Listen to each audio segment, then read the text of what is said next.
देखिए, अगर आपका बजट 400 रुपये है और आप ढूंढ रहे हो एक ऐसा ईयरफोन जिसकी परफॉर्मेंस बहुत ही अच्छी होनी चाहिए, यानी कि उसमें ऑडियो क्वालिटी, गेमिंग काफ़ी अच्छी होनी चाहिए, इसके अलावा वो earphone half in ear bud design के साथ होनी चाहिए।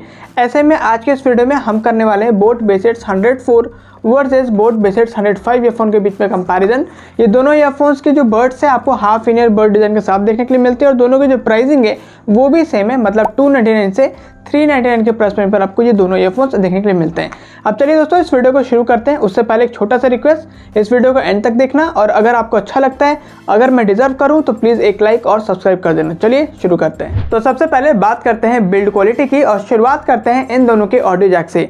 देखो, दोनों ईयरफोन्स में आपको देखने के लिए मिलता है 3.5 mm gold plated straight audio jack. अगर एल-शेप की होती तो और बेटर होता और ज़्यादा ड्यूरेबल रहता। वैसे दोनों ईयरफोन्स में आपको सेम ऑडियो जैक देखने के लिए मिलती है। और अब दोस्तों आगे बढ़ते हैं, बात करते हैं केबल क्वालिटी की। सबसे पहले बात करेंगे बोट 104 ईयरफोन की। इस ईयरफोन की आफ्टर ऑडियो जैक केबल और आफ्टर डिवाइडर केबल्स आपको बिल्कुल सेम मटेरियल के देखने के लिए मिलते हैं, कुछ भी इसमें डिफरेंस नहीं है। और जो मेन प्रॉब्लम है वो इनकी जो केबल्स है वो काफ़ी पतली है, तो टूटने के चांसेस है। खास करके जब हम बात करते हैं आपके डिवाइडर केबल्स की, वो टूटने के यहाँ पे पूरे चांसेस है। इसके अलावा केबल देखो यहाँ पर टैंगल भी करती है, कि ये भी बहुत बड़ी प्रॉब्लम है। एटलीस्ट कंपनी को टैंगल फ्री केबल्स देनी चाहिए थी। अगर हम कंपेयर करें 105 के साथ में, इसमें आफ्टर डिवाइडर केबल्स आपको ब्रेडेड केबल देखने के लिए मिलती है इस प्राइस पॉइंट पर, जो कि कंपनी ने बहुत ही शानदार काम किया है। पर्सनली मुझे बहुत ज़्यादा खुश कर दिया ब्रेडेड केबल दे करके इस प्राइस पॉइंट पर। तो ये तो टैंगल फ्री होती है, आप सबको पता है, बहुत ही अच्छी क्वालिटी की होती है। अगर हम आफ्टर डिवाइडर केबल्स की बात करें, यहाँ पर इसकी केबल भी काफ़ी पतली, टूटने के यहाँ पर चांसेस हैं। वैसे एटलीस्ट 105 ईयरफोन टैंगल नहीं करती जिस तरीके से 104 करता है। अब अगर हम सॉल्यूशन की बात करें, देखो जो बिल्ड क्वालिटी है उसमें चांसेस है ख़राब होने की, ऑडियो जैक में या फिर केबल में टूटने के चांसेस है। ऐसे में अगर एक साल में कुछ भी प्रॉब्लम होता है, आप बिंदास वारंटी क्लेम करो, घर से रिप्लेसमेंट मिलेगा, कहीं सर्विस सेंटर जाने की ज़रूरत नहीं है। तो ये एक अच्छी बात है केबल क्वालिटी के अंदर। और अब दोस्तों बात करते हैं मल्टी फंक्शन बटन्स की। देखो 104 और 105 ईयरफोन दोनों में आपको प्लास्टिक मेड बॉडी देखने के लिए मिलती है। अगर एमएफबी की बात करें तो पीछे के साइड में आपको दोनों में ही बोट की ब्रांडिंग मिल जाएगा। सामने के साइड में आपको ऊपर की तरफ माइक की प्लेसिंग मिल जाती है दोनों के अंदर में, और नीचे की तरफ आपको सिंगल डेडिकेटेड बटन देखने को मिल जाता है, जिसमें आपको ये सारे फंक्शन देखने को मिल जाते हैं इन दोनों ईयरफोन्स के अंदर में। अगर थोड़ा डिज़ाइन की बात करें तो रेक्टेंगुलर फॉर्म में आपको 104 में एमएफबी देखने को मिलता है, बट इसका जो शेप है कुछ ओवल टाइप शेप है, जो कि बोट 100 में हमको देखने को मिलता है। जिस तरह से एमएफबी उस तरीके से आपको दिया गया है 105 के अंदर में। और अब दोस्तों आगे बढ़ते हैं, बात करते हैं ईयरबड्स की। सबसे पहले बात अगर करें 104 ईयरफोन की, और अगर हम लुक्स की बात करते हैं, गुड लुकिंग है, बहुत ज़्यादा अट्रैक्टिव लुक्स तो नहीं बोलेंगे। पीछे के साइड में देखो यहाँ पर कुछ अजीब सा टेक्सचर जैसा बनाया हुआ है, अट्रैक्टिव बनाने की कोशिश करा है, बट अट्रैक्टिव लुक्स देखने के लिए मिलती नहीं। गुड लुकिंग डेफिनेटली है, आप डिसेंट लुक भी कह सकते हो। अगर हम बिल्ड की बात करें, प्लास्टिक मेड बॉडी है, और वेट की बात करें, प्लास्टिक मेड बॉडी है तो ऑफकोर्स लाइट वेट यहाँ पर देखने के लिए मिलती है। कंपेयर टू 105 जो लुक्स है मुझे पर्सनली ज़्यादा अच्छी लगी कंपेयर टू 104। अट्रैक्टिव तो नहीं, लेकिन काफ़ी प्रीमियम डेफिनेटली फील होता है, और अट्रैक्टिव भी बोल सकते हो। 105 की मुझे बड्स लुक्स ज़्यादा अच्छी लगी कंपेयर टू 104। अगर हम बिल्ड की बात करें, प्लास्टिक मेड बॉडी है जैसा कि 104 में देखने को मिलता है, और ऑफ कोर्स वेट में लाइट वेट है बिकॉज प्लास्टिक मेड बॉडी देखने के लिए मिलती है। और अब दोस्तों बात करते हैं एयर कंफर्ट की, तो मेनली मुझे आपको दो चीज़ें बतानी है। पहली चीज़ तो ये कि 104 ईयरफोन की जो बर्ड साइज़ है वो बड़ी है कंपेयर टू 105 ईयरफोन। अब इससे जब हम लंबे टाइम के लिए इस्तेमाल में लेते हैं तो प्रॉब्लम होता है। क्या प्रॉब्लम होता है आपको मैं मेरे एक्सपीरियंस से शेयर करता हूँ। क्योंकि 104 ईयरफोन की बर्ड साइज़ बड़ी है, तो इनिशियल डेज में जब मैं इस्तेमाल में ले रहा था तो 20 मिनट 30 मिनट के अराउंड में मेरे को स्ट्रॉन्ग ईयर एक होता था, मतलब वो सहन से बाहर था। और अगर मैं सहन कर भी गया थोड़ा सा तो वो एक टॉर्चर की तरह हो जाता था मेरे ईयर्स में। तो इनिशियल डेज में ऐसा होता था, बट अभी मैं एक नया कंटेंट मैं ये मतलब कर रहा हूँ ready, that is boat 100 versus 104। इसमें मैं 104 को और इस्तेमाल कर रहा हूँ। ऐसे में मैं देख पा रहा हूँ कि जो 104 ईयरफोन है वो मेरे को अब यूज टू हो रहा है, और जो मेरे को 20-30 मिनट्स में स्ट्रॉन्ग ईयर एक होता था वो 45 मिनट्स के अराउंड में हो रहा है। तो ऐसा नहीं है कि 45 मिनट्स में हो रहा है, इसका मतलब उससे पहले बिल्कुल कंफर्टेबल है। थोड़ी बहुत पेन होती है बट वो सहन करने लायक होता है। इसके अलावा अगर हम बात करते हैं 105 की, क्योंकि बर्ड साइज़ छोटी है तो एटलीस्ट इसमें ईयर एक नहीं होगा लॉन्ग पीरियड ऑफ टाइम में, बट इसमें भी मेरे को थोड़ी बहुत पेन होती है। एक चीज़ और भी मैं क्लियर कर दूं, मेरे को कभी भी ना half in year bird design पसंद नहीं आई है, ना ही मुझे कभी कंफर्टेबल आया है। मेरे को जो इन ईयर बर्ड डिज़ाइन होते हैं रबर टिप्स वाले बहुत ही कंफर्टेबल आते हैं, मेरे को वही अच्छा लगता है, वही पसंद है। ऐसे में मैं आपको यही बोलूँगा कि अगर आपको half in year bird design पसंद है, आपको कंफर्टेबल आता है, तो मुझे लगता है कि जो प्रॉब्लम मैं फेस किया वो प्रॉब्लम आपको फेस नहीं करना पड़ेगा, शायद आपको कंफर्टेबल आएगा। मुझे ऐसा लगता है। इसके अलावा ये तो पहली चीज़ थी।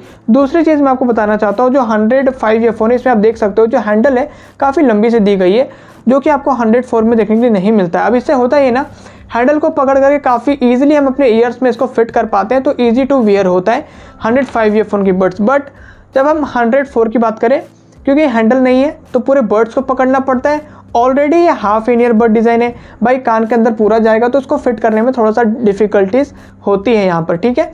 तो यहाँ पर अगर हैंडल होता तो अच्छा रहता। चलिए दोस्तों, बात करते हैं अब माइक क्वालिटी की। सबसे पहले आप लोग खुद इन दोनों ईयरफोन्स की माइक क्वालिटी को सुनिए, फिर मैं आपको मेरा पॉइंट ऑफ व्यू शेयर करूंगा। तो गाइस, ये ऑडियो आप सुन रहे हैं बोट बिचेट्स 104 ईयरफोन के माइक से। माइक अभी अपनी नॉर्मल पोजीशन पर है और अब मैंने कर दिया माइक को नियर टू द माउथ। ऐसे में बोट 104 ईयरफोन की माइक क्वालिटी कैसी है आप सुन सकते हो। और अब ये ऑडियो आप सुन रहे हो बोट बिचेट्स 105 ईयरफोन के माइक से, जहाँ पर माइक अभी नॉर्मल पोजीशन पे है। और अब मैंने कर दिया माइक को नियर टू द माउथ। ऐसे में कैसी माइक क्वालिटी आ रही है 105 से आप सुन सकते हो। तो जैसा कि दोस्तों आपने इन दोनों ईयरफोन्स की माइक क्वालिटी को सुना, मैं पर्सनली बोलूँ तो मुझे पर्सनली इन दोनों ईयरफोन्स की माइक क्वालिटी काफ़ी ज़्यादा पसंद आई है। काफ़ी क्लियर एंड क्रिस्टल ऑडियो निकल करके आती है। मेन प्रॉब्लम है वो है माइक की positioning near to the mouth देखने के लिए नहीं मिलती है। अगर नियर टू द माउथ होता यार तो मज़ा सा आ जाता है। तो मेनली आपको इनकन्वीनियंट होगा वो ये कि अगर बैकग्राउंड में लाउड नॉइज़ है, ऐसे में आपको माइक को पकड़ करके क्लोज लाना पड़ेगा माउथ के, तो ये इनकन्वीनियंट होगा। बाकी अगर आप शांत माहौल में बात करते हो, कॉलिंग करते हो, आपको कोई भी प्रॉब्लम देखने के लिए नहीं मिलेगा। और आप दोस्तों बात करते हैं ऑडियो क्वालिटी की, जिसकी आपको बेसब्री से इंतजार है। तो भाई देखो, दोनों ईयरफोन्स की जो ऑडियो क्वालिटी पर्सनली मुझे काफ़ी ज़्यादा अच्छी लगी है। दोनों अपनी अपनी यूनिक ऑडियो सिग्नेचर के साथ में देखने के लिए आपको मिलेगा। ऐसा बिल्कुल भी नहीं कहेंगे कि किसी की ऑडियो क्वालिटी ख़राब है। क्या चीज़ें कम और ज़्यादा है एक दूसरे से, वो मैं आपके साथ शेयर करता हूँ। देखो, अगर आपको स्ट्रेट फॉरवर्ड साउंड पसंद है तो boat 104 is the best for you. But अगर आपको स्टूडियो साउंड पसंद है तो आपके लिए 105 बेटर रहेगा।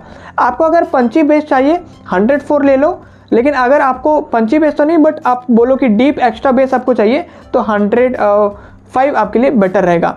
इसके अलावा ट्रिबल्स हो गए, क्लैरिटी और लाउडनेस, ये तीनों चीज़ें आपको ज़्यादा देखने को मिलती है 104 के अंदर कंपेयर टू 105।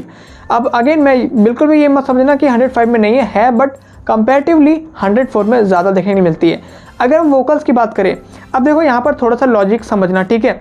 अपनी जो 104 ईयरफोन है ना, इसमें लाउडनेस ज़्यादा है और 105 में लाउडनेस कम है।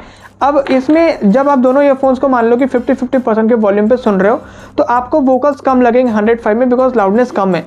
और लाउडनेस कितनी कम है, लगभग 10 से 20% या 10 से 15% की लाउडनेस डिफरेंस आती है, ठीक है। तो आप मान के चलो कि सेम वॉल्यूम में सुन रहे थे, अभी आप 105 को लगभग 60 या 70% पे लेके चले जाओ तो जो लाउडनेस है वो इक्वल हो जाएंगे और आपको वोकल्स भी इक्वल लगेंगे।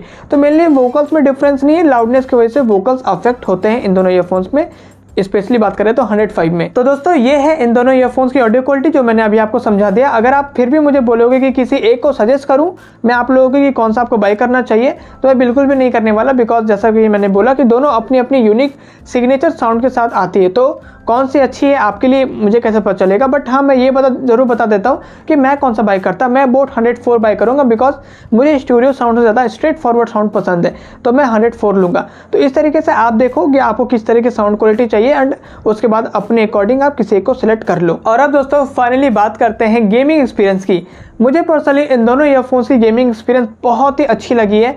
अगर आपको half in ear bud design पसंद है, आप गेमिंग करना चाहते हो ऐसे ईयरफोन्स के साथ में, डेफिनेटली इन दोनों में से आप किसी भी एक को सेलेक्ट कर सकते हो।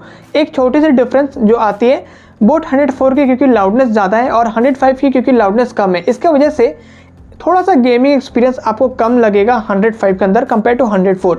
इसमें थोड़ा बेटर तरीके से, क्योंकि लाउडनेस ज़्यादा है, फुट स्टेप्स हमको थोड़े से जल्दी और थोड़ा लाउड मिल जाता है कंपेयर टू 105। तो ये डिफरेंस है, बाकी कोई दिक्कत नहीं, दोनों में आप गेमिंग बड़े आराम से कर सकते हो। तो ये था दोस्तों आज का कंपैरिजन वीडियो जहां हमने कंपेयर किया बोट 100 और बोट 105 को। अब अगर आपको इन दोनों में से किसी एक को बाय करना है, लिंक डिस्क्रिप्शन में, आप आराम से बाय कर सकते हो। इसके अलावा अगर आपको इस वीडियो से थोड़ी भी हेल्प मिली है तो थोड़ी सी हेल्प आप मेरी भी कर दीजिए। इस वीडियो को लाइक कीजिए, शेयर कीजिए अपने फ्रेंड के साथ, कमेंट्स कीजिए कि आपको और कौन कौन से कंपैरिजन वीडियोस देखने हैं। इसके अलावा चैनल को सब्सक्राइब कीजिए, बेल आइकन को हिट कीजिए ऐसे और वीडियोस देखने के लिए। चलिए दोस्तों, इसी के साथ मिलते हैं नेक्स्ट वीडियो में। Thanks for watching.